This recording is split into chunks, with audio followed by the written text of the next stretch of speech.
What's up, guys? So I'm in my garage and I just want to give you guys a quick tip on extending your brake lines on your motorcycle. Truly the simplest way to do it that I found to do it, and good quality parts, is through lowbrow customs. You can get this banjo fitting here, right? And then you just measure up your brake line, and then you install the banjo fitting, and it simply just threads on here. Super easy, and there's no crimping or anything like that. And they sell very nice brake lines. They're all stainless steel braided. So all you got to do is measure up with a tape measure from there about the length that you want your brake line, or you can measure from your old one and install one of these.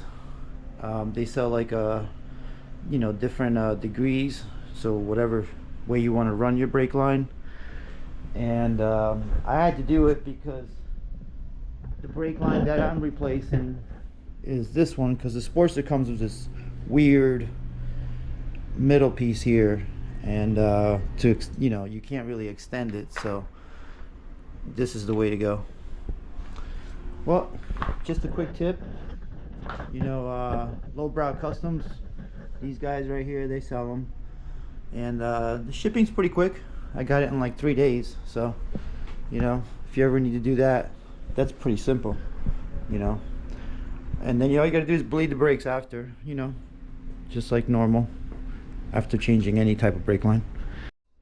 Well, guys, that was a quick tip, and I hope that helps out with 'cause sometimes a lot of people don't want to really change their handlebars because they have to extend the brake lines or the clutch lines because they're hydraulic and they're too long. They don't really know how to do it because the brake lines are sometimes a little complicated for some people, crimping them and all that. You might need special tools.